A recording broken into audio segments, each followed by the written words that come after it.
میں اس دور کی بات کرتا ہوں، اور اس کا بل بھی بہت زیادہ ہوتا تھا ان دنوں. تو یہ روب ڈالنے کے لیے، جیسے اب بھی جیسے کوئی کاروباری آدمی ہوگا نا تو وہ بھی دکھاوے تو کرے گا، جیسے کہ اب وہ کاروباری آدمی ہے، اس کے بعد کوئی دوسرا تاجر آئے گا یا وہ تاجروں کی میٹنگ میں جائے گا تو وہ بہترین پین دکھانے کے لیے وہ لگا کے رکھے گا. ویسے اس کو کھول کے کبھی اس سے لکھے گا نہیں، قیمتی ہے تو وہ یہ لگائے گا. ویسے وہ بڈھا چاپ چشمے پہنے گا، لیکن جب وہ پارٹی کے پاس جائے گا نا گولڈن فریم والا خوبصورت چشمہ پہن کے جائے گا. کیا یہ بھی پولے کھول رہا ہوں. اسی طرح موبائل فون وہ اپنے پاس گھٹیا رکھے گا، اس وقت یہ کوئی بھاری موبائل جو سنبھال کے رکھا تھا وہ نکالے گا، چوڑا لمبا چوڑا، وہ لے کر ٹیبل پہ رکھے گا. تو سامنے والے پر روک پڑے. یا مکان بھی اس کے لیے ویپاری بڑھا لیتے ہیں. بالکل ویپاری ہمارے سامنے اعتراف کیا ہے کہ بڑے بڑوں سے مطلب یعنی کہ واسطہ پڑتا ہے. تو یار ہم اگر یہ فلیٹ میں لے جائیں گے تو ولا نہیں رکھیں گے تو وہ بولے گا یار اس کو کیا اتنی رقم دے دے، کھا جائے گا یہ تو فلیٹ دے دیتا ہے. یہ بڑی پارٹی تھوڑی ہے. اس طرح گاڑی، گیریج میں دو گاڑیاں بھی دو، ایک تو عام گھڑی ٹھیک ہے نا عوام کے لیے، اور خواص کے لیے بہترین گاڑی پارٹی کے سامنے وہ چمکدار گاڑی وہ دلوا کے غسل دلا کے رکھتا ہوگا کیا، اور وہ نکلے اس کے رستے میں کھڑی کرتا ہوگا.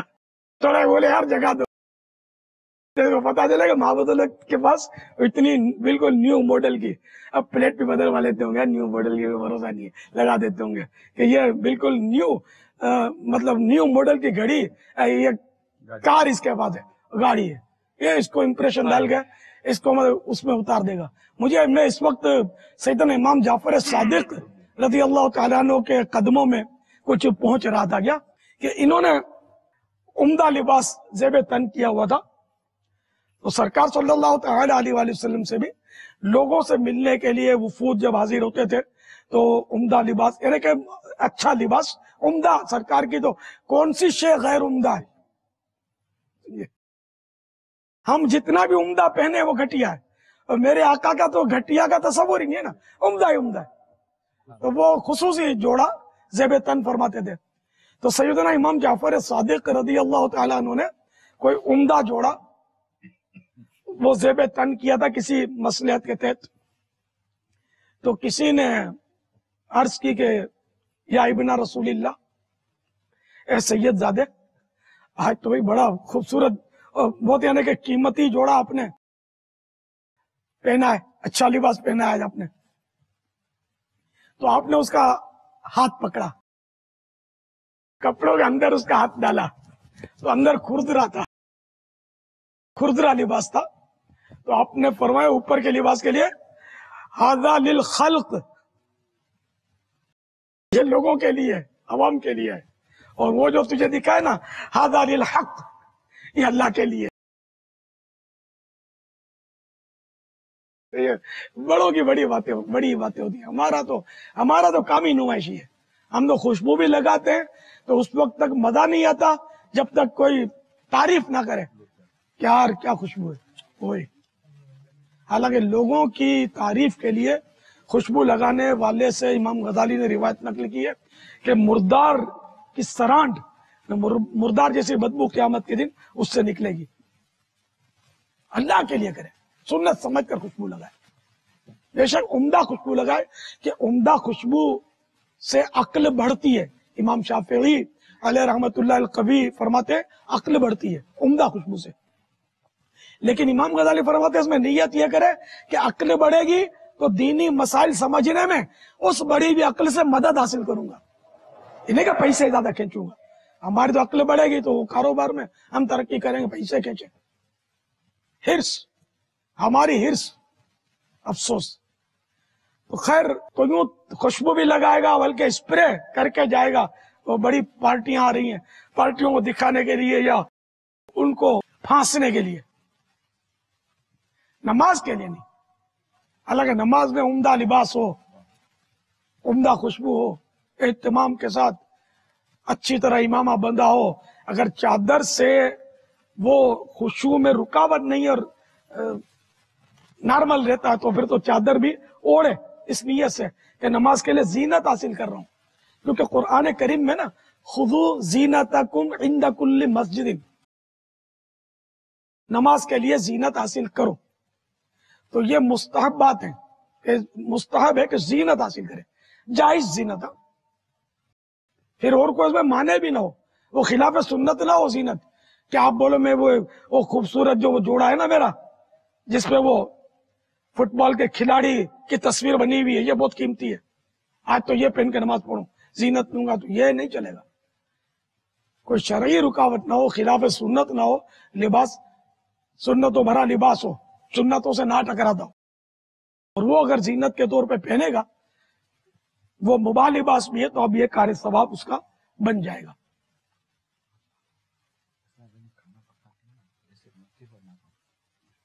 ہاں یہ کھانے کا چڑھا دیتی ہوں گی چولہے پہ اس طرح بہنے، اور جلدی جلدی وہ نماز پڑھتی ہوگی کہ یہ جل جائے گا، داغ لگ جائے گا، چولہا یہ ہو جائے گا، چاول ہاں چائے چڑھائیں گے تو دودھ ابل جائے گی، دودھ چڑھا دیتی ہوگی. تو ایسی صورت میں نماز پڑھے گی نا تو اس کو خوشبو نہیں آئے گا.